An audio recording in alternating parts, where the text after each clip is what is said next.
잃기 전에 지켜야 할 건강 정보 전해드리는 시간이죠. 데일리 건강 시작하겠습니다. 자, 오늘은 외과 전문의 이관철 선생님 모셨습니다. 선생님 어서 오세요. 안녕하세요. 이관철입니다. 네, 반갑습니다. 자, 선생님 오늘은 어떤 질환에 대해서 이야기 나눠볼까요? 장은 우리 몸에서 면역세포가 가장 많이 분포되어 있어 장 건강을 지키는 게 무엇보다 중요한데요. 하지만 최근 식생활이 변하면서 여러 가지 장 질환이 발생하고 있다고 합니다. 그 중에서도 우리나라의 대장암 발병률이 인구 10만 명당 44.5명으로 세계 2위를 기록했는데요. 네. 유독 한국인이 대장암에 많이 걸리는 이유는 무엇인지 그 원인과 치료법에 대해 자세히 이야기해 보려고 합니다. 네, 오늘 데일리 건강에서는 대장암에 대해서 알아보도록 하겠습니다. 자, 얼마 전 마블 히어로 영화죠. 블랙팬서의 주인공으로 잘 알려진 체드윅 보스만 역시 대장암으로 투병하던 끝에 사망했다는 좀 안타까운 소식이 전해지기도 했는데요. 이 대장암은 한국인도 많이 걸리는 암이자 또 사망률도 높은 암으로 꼽히고 있습니다. 선생님, 이 실제로 대장암 발병이 급속히 많이 좀 증가했나요? 최근 국립암센터의 통계 결과에 따르면 국내 대장암 환자가 해마다 5.2%씩 증가하고 있는데요. 국내 대장암 발생률은 인구 10만 명당 45명으로 아시아에서는 1위, 전 세계에서는 2위를 기록하고 있습니다. 또한 한국 남성에게 가장 많이 발생하는 암으로 대장암을 꼽고 있을 정도로 대장암이 한국 남성을 가장 위협하는 암으로 나타나고 있습니다. 네. 근데 예전에는 뭐 대장암 하면 5, 60대나 70대의 노년층들이 주로 걸린다라고들 얘기를 많이 했는데요. 최근에는 젊은 층에서도 많이 발병을 한다고 하더라고요. 실제로 발병 추세가 좀 변한 건가요? 네, 특히 정기검진의 필요성을 거의 못 느끼는 20에서 40대 젊은 층들은 대장암 등 대장질환은 상대적으로 소홀히 할 수 있어서 이에 대한 예방과 대비가 필요합니다. 건강보험심사평가원 자료에 따르면 2019년 20에서 40대의 대장암 환자 수는 총 14,593명으로 전체 환자 수 15만 5,960명 대비 9.3%를 차지하고 있습니다. 네. 젊다고 해서 무조건 대장암으로부터 자유로운 건 아니니까요. 자세하게 알아두는 게 좋겠습니다. 지금부터 하나하나 차곡차곡 살펴보도록 하겠습니다. 자, 우선 대장, 어떤 기관인지부터 살펴봐야 할 것 같은데요. 우리 몸에서 어떤 역할을 하는 기관일까요? 소장에서 음식물의 영양분을 다 흡수하고 남은 찌꺼기가 대장으로 넘어오면 대장에서 전해질과 수분을 90% 이상 다시 재흡수합니다. 또한 대장의 유익균들이 소화되지 못한 섬유질을 분해해 변을 부드럽게 만들고 인체에 유익한 성분을 생성합니다. 이런 과정에서 만들어진 변을 모아서 몸 밖으로 배출하는 역할을 하는 것이 대장입니다. 네. 또한 대장에는 많은 신경세포들이 분포하고 있고 유익균들이 만들어내는 유용한 물질들이 우리 몸의 호르몬과 감정 등을 조절하는 기능도 하기 때문에 제2의 뇌라고 부르기도 합니다. 네. 근데 이 대장암이 크게는 뭐 대장암으로 묶여 있지만 직장암, 뭐 결장암 이렇게도 부르잖아요. 그러니까 위치에 따라서 이 암의 종류가 좀 달라지는 건가요? 네, 대장암이 발생하는 위치에 따라 직장암과 결장암으로 구별하지만 발생하는 기전은 동일합니다. 다만 직장암의 경우 주변으로 암이 쉽게 전파되고 치료하기가 까다롭고 합병증 비율이 비교적 높아 따로 구분하고 있습니다. 네, 그렇군요. 자, 이 대장암은 근데 초기에 증상이 없어서 소리 없는 암이라고 불리기도 한다고 합니다. 그래도 대표적인 증상이 있다면 몇 가지만 좀 소개해 주시죠.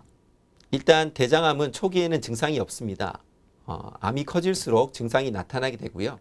암이 점점 커질수록 암에서 출혈이 발생하면서 혈변이나 흑색병, 암에서 점액이 분비되기 때문에 점액병 등이 발생할 수 있습니다. 또한 암이 커질수록 장관을 막는 증상이 나타나게 되고요. 그로 인해서 배변 습관의 변화, 그러니까 변을 잘 보시던 분이 변비나 설사가 생기게 되고 복통이 발생할 수 있습니다. 또한 빈혈 및 체중 감소 등도 발생할 수 있습니다. 네. 자, 근데 이제 대장암 진단은 어떻게 이루어지는지 살펴보겠습니다. 뭐 저희가 잘 알고 있는 대로 대장 내시경을 통해 진단하게 되는 건가요? 대장 내시경뿐만 아니라 직장 수지 검사, 분변 자멸 검사, 대장 이중 조형 발용 관장통을 통해서도 대장암을 진단하기도 합니다. 그 중에서 대장 내시경 검사는 대장암 진단의 표준 검사라고 볼 수 있으며 검사와 동시에 조직 검사가 가능하므로 확진이 가능합니다. 네. 이 이외에도 CT 가상 내시경 등 영상 검사를 시행하기도 합니다. 근데 요즘에는 이 대장 내시경을 정기적으로 받는 분들도 많이 있더라고요. 몇 세부터 어느 정도 주기로 받아주는 게 좋은지 궁금해요.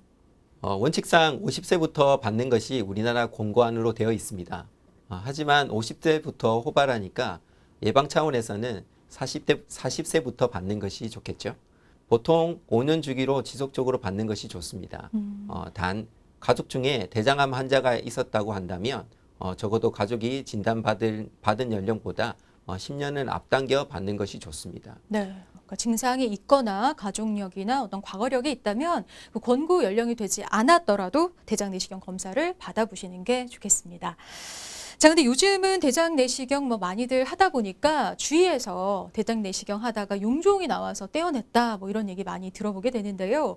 이 용종이라는 게 우리 몸속에 있으면 무조건 대장암으로 발병하게 되는 건가요? 네, 대장 점막에 뭔가 볼록볼록 튀어나오는 것이 다 용종입니다. 이 용종은 현미경적으로 성분에 따라서 선종, 과형성 용종, 염증성 용종으로 나누는데요. 네. 이 선종이 자라면서 암으로 변하기 때문에 반드시 제거하여야 합니다. 다른 용종들은 암으로 발전하는 경우가 거의 없다고 보시면 됩니다. 내시경 검사 소견으로 선종인지 다른 용종인지 완벽히 구별하기 어렵기 때문에 떼어내어서 조직 검사가 필요합니다. 그렇군요. 자, 그럼 이번에는 용종 제거술에 대해서 알아보겠습니다. 내시경 하던 중에 용종 제거 어떻게 이루어지는 건가요? 용종의 모양과 크기에 따라서 겸자절제, 올가미 절제술, 점막절제술, 점막하 박리술 등 다양한 방법으로 용종을 제거합니다. 그렇군요. 자, 근데 그렇게 제거를 했다 하더라도 같은 자리에 또는 그 외 다른 자리에 용종이 좀 재발할 수도 있는 거죠, 선생님?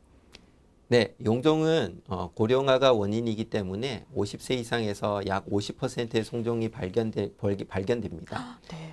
즉 나이가 들수록 대장의 다른 부위에도 용종이 생길 수 있다는 것이지요. 또한 선종의 개수가 3개 이상, 1cm 이상의 선종, 고도 이형성, 육모형 선종의 경우 고위험군에 해당되며 불완전한 절제 시 같은 자리에 재발할 수 있습니다. 네. 자, 그렇다면 용종 중에 그런 선종이 생겼을 때 좀 다른 증상을 보이기도 하는 건가요? 네, 선종이 아주 크게 되면 증상이 대장암과 유사하겠죠. 그렇지만 대부분의 크기가 그렇게 크지 않는 상태로 발견되기 때문에 실제로는 용종의 증상은 거의 없다고 보시면 됩니다. 그렇군요. 자, 근데 암하면 또 가장 궁금해하시는 게 예방과 함께 완치가 가능한가 이 여부거든요. 대장암의 생존율 어느 정도나 될까요, 선생님? 대장암을 비롯한 다른 암들도 모두 병기라는 것들이 있죠. 네. 0기나 1기의 경우에는 재발할 가능성이 거의 없고요. 2기 대장암은 근육층까지 침범한 경우를 대개 이야기하는데요. 네. 이런 경우 최근에는 거의 90% 가까이 완치율을 보이고 있습니다. 네. 3기인 경우도 상당히 좋지 않을 것 같지만 네. 실제로는 75%까지 완치율을 보고하고 있습니다. 그 다음에 4기는 다른 장기로 전이된 경우인데 수술이 가능한 4기의 경우는 대개 3명 중 1명 혹은 2명 중 1명꼴로 완치가 되는 걸 최근에 보고되고 있습니다. 그렇군요. 이런 보고 내용은 그래도 비교적 좀 반가운 소식이 아닌가 싶은데요.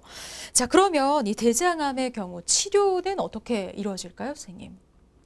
일단 치료의 근간은 암을 완전히 절제하는 것이라고 할 수 있겠습니다. 네. 매우 초기에는 굳이 수술이 아닌 내시경적 절제만으로 제거할 수 있지만 어느 정도 진행했을 때는 수술을 통해서 치료받아야 하고요. 그 밖에 항암요법 및 방사선 치료는 수술의 보조요법으로 시행하게 됩니다. 네. 자, 그럼 이번에는 수술법에 대해서도 자세하게 좀 설명을 해주세요.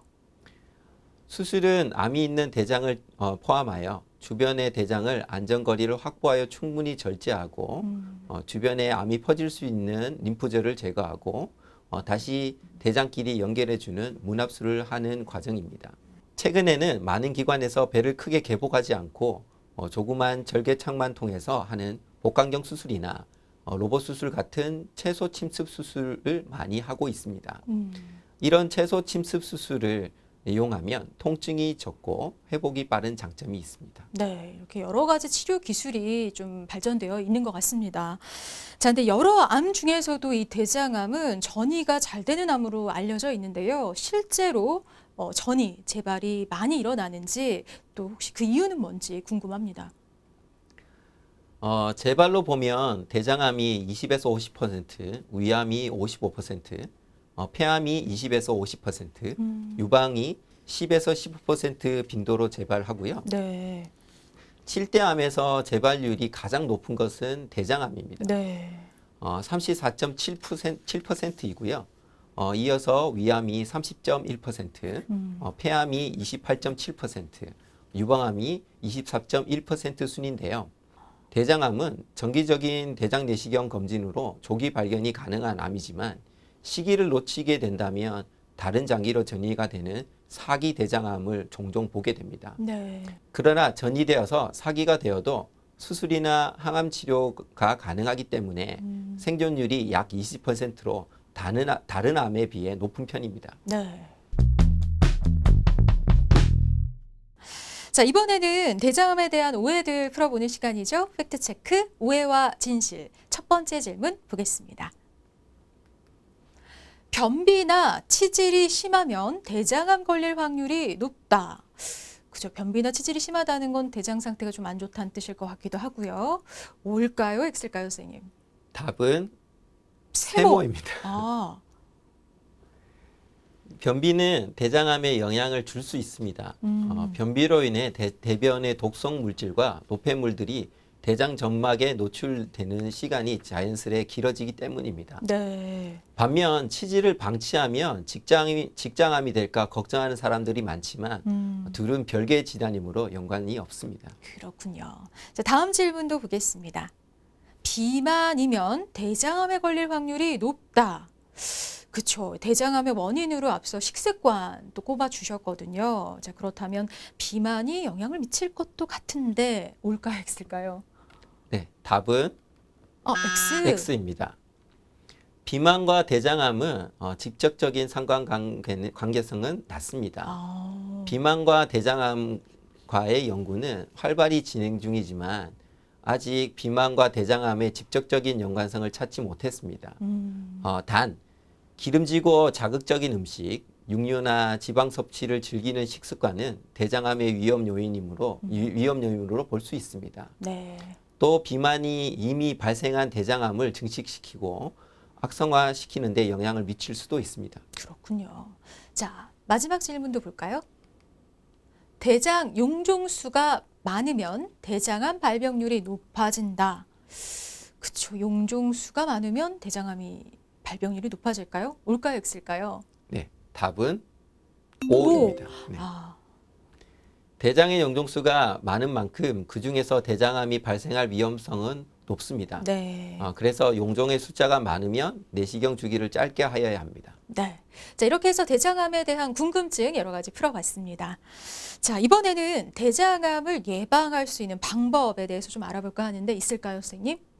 일단 나쁜 것부터 안 하셔야겠죠. 금연, 금주는 필수고요. 그리고 건강한 식습관을 위해 운동을 꾸준하게 적절한 강도로 하시는 게 중요하고요. 이러한 습관은 대장암뿐만 아니라 다른 암 및 성인병 예방도 동시에 가능합니다. 두 번째로 말씀드리고 싶은 것은 건강한 식습관인데요. 채소를 많이, 지방이나 당류, 인스턴트 식품 섭취를 줄여야 합니다.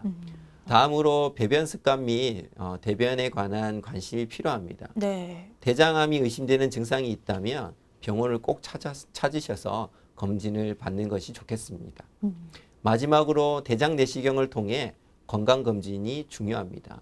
별다른 증상이 없더라도 만 40세부터 5년마다 대장 내시경을 받으시는 것이 좋겠습니다. 네, 그러니까 조기에 잘 발견해서 치료받아서 완치율을 높이는 것도 중요할 것 같습니다. 자, 근데 그런가 하면 커피와 우유가 대장암 예방에 좋다라는 얘기가 있더라고요. 이게 어떤 이유일까요? 네, 최근에 많은 연구를 통해서 커피와 우유가 대장암의 예방에 도움이 되는 것으로 밝혀지고 있는데요. 네. 커피에 들어있는 폴리페놀 및 기타 성분, 우유에 들어있는 칼슘, 비타민 D, 각종 지방산 등이 대장 점막이 암으로 바뀌는 것을 막아주는 것으로 보고 있고요. 커피의 경우에는 하루 한 잔보다는 두 잔에서 세 잔 정도가 더욱 예방 효과가 뛰어나고 우유도 한 잔보다는 두 잔이 더 효과가 있다는 연구 결과가 있습니다. 그렇다고 커피나 우유를 과다 섭취한다면 그에 따른 부작용도 있을 수 있으니 네. 주의하시는 게 좋고요. 또 하나 말씀드리고 싶은 것은 커피 같은 경우 너무 당분이 높은 커피를 드시면 오히려 당분으로 인해서 해로울 수가 있다는 점입니다. 네. 자, 2018년부터 50세 이상이면 국가에서 무료로 대장암 검진을 받을 수가 있습니다. 초기 증상이 없는 만큼 1, 2년마다 정기적으로 검진을 잘 받아보시는 게 중요하겠습니다. 쉽게 풀어가는 건강 이야기 데일리 건강 오늘 여기까지고요. 이건철 선생님과 함께했습니다. 선생님 고맙습니다. 네, 감사합니다.